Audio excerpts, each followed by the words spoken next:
अस्सलाम वालेकुम। आज हम बनाने जा रहे हैं मज़ेदार सी ढाबा स्टाइल दाल माश। इसके लिए हमें हाफ़ कप ऑफ ऑयल चाहिए। ऑयल गर्म हो जाए फिर हम इसके अंदर अपनी प्याज को ऐड करेंगे।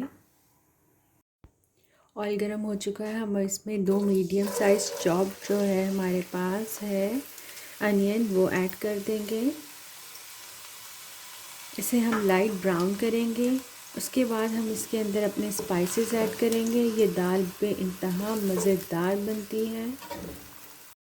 देखिए हमारी प्याज का लाइट पिंक कलर हो चुका है। अब हम इसमें अपने स्पाइस और बाकी जो इंग्रेडिएंट है वो ऐड करेंगे।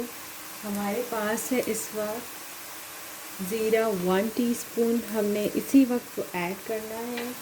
और साथ में है हमारे पास लहसुन अदरक का पेस्ट 1 टीस्पून, वो ऐड कर देंगे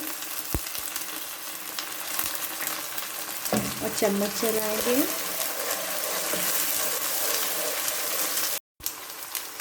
अब हम इसमें ऐड करेंगे, हमारे पास कड़ी पत्ते हैं, मेरे पास ये 12 से 15 हैं। इसका फ्लेवर बहुत ही अच्छा आता है दाल में। और हल्दी पाउडर इस वक्त हम ऐड करेंगे, ये 1 टीस्पून के बराबर है। और 1 टीस्पून के बराबर ही सॉल्ट है, ये 1 टेबलस्पून के बराबर है मेरे पास लाल मिर्च पाउडर। मसालों को हम थोड़ा सा भून लेंगे और फिर हम इसके अंदर अपना दही ऐड करेंगे और टमाटो प्यूरी भी हमने इसमें ऐड करनी है। ये बहुत ही मज़ेदार बनेगी हमारी दाल। अब हम इसमें हल्का सा पानी ऐड करेंगे ताकि जो एकदम गर्म ऑयल है वो थोड़ा सा ठंडा हो जाए। अदरवाइज़ जब हम इसमें अपना दही ऐड करेंगे तो उसमें फुटकियाँ बन जाती हैं। हमारे पास तकरीबन 1 कप से थोड़ा सा कम दही है, जिसे हमने अच्छे से विस्क कर लिया है ताकि इसमें लम्प ना बने।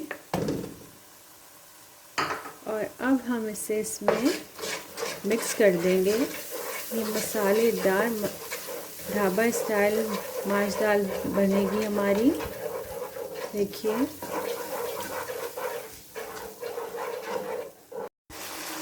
अब हम इसमें हमारे पास 3 मीडियम साइज़ टमाटोज से उसकी हमने प्यूरी बना ली है वो ऐड करेंगे और इसे भूनेंगे। इसका बेइंतहा खूबसूरत कलर आ जाएगा और खटास भी आ जाएगी।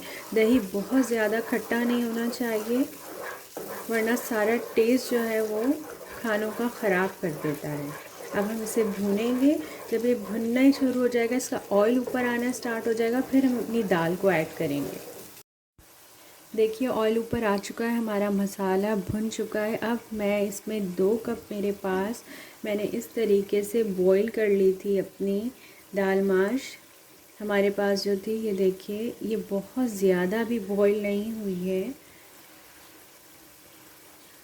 अब हम इसे ऐड करेंगे। अगर आपके ऊपर डिपेंड करता है, आपने नहीं बॉईल करनी तो आप ना कीजिए, आप फिर थोड़ा सा पानी डाल दीजिएगा तो ये आराम से इसमें गल जाएगी।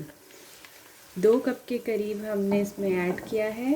अब हम इसे इसमें अच्छे से मिक्स कर देंगे। देखिए हमने इस तरीके से सारे मसाले में अपनी दाल को अच्छे से मिक्स कर दिया है। अब इसके सारे फ्लेवर्स जो हैं इसके अंदर अच्छे से रच बस जाएंगे इसमें। और हम इसे 5 मिनट के लिए ढक्कन ढाँप कर रख देंगे, क्योंकि हमारी दाल जो हमने बॉईल की हुई थी तो वो गली हुई है पहले से ना, तो इस वजह से हमें इसे ज़्यादा नहीं रखना पड़ेगा। फिर हम एंड में इसको गार्निश करेंगे। ये बेइंतहा मज़ेदार ढाबा स्टाइल दाल बनती है हमारी, आप इसे लाजमी ट्राई कीजिएगा। अब हम ढक्कन उठा के देखते हैं 5 मिनट हो गए कि हमारी दाल की कंडीशन कैसी है। ये देखिए कितना प्यारा जो है इस पर कलर आ चुका है, रेड सा हमारा ऑयल ऊपर आ गया है।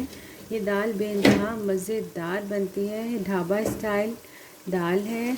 ये मैंने एक ढाबे पे ही खाई थी, मैं घूमने गई थी, मेरे बेटे को बेइंतहा पसंद आई थी, तो फिर मैंने उसे बुला के उससे रेसिपी पूछी थी। अच्छा आप सोच रहे होंगे कि इसमें दही है, टमाटर है, बहुत खट्टी बनी होगी, ऐसा बिल्कुल भी नहीं है। इसमें खटास बिल्कुल मुनासिब है। हम यहाँ और हरी मिर्च उसे गार्निशिंग के लिए है जस्ट, क्योंकि इसमें हमने जो लाल मिर्च डाली है वो इनफ है। अगर तीखा करना चाहें तो आप डाल सकते हैं। अदरवाइज़ बिल्कुल मुनासिब तीखा है इसमें। आप इस पे गार्निशिंग कर दीजिए। हमारी मज़ेदार माश की दाल जो है, दाल माश तैयार है। आप इसे खाएं, अपने घर वालों को भी खिलाइए। अगर आपको मेरी रेसिपी पसंद आई हो तो इसे लाइक कीजिए, चैनल को सब्सक्राइब कीजिए।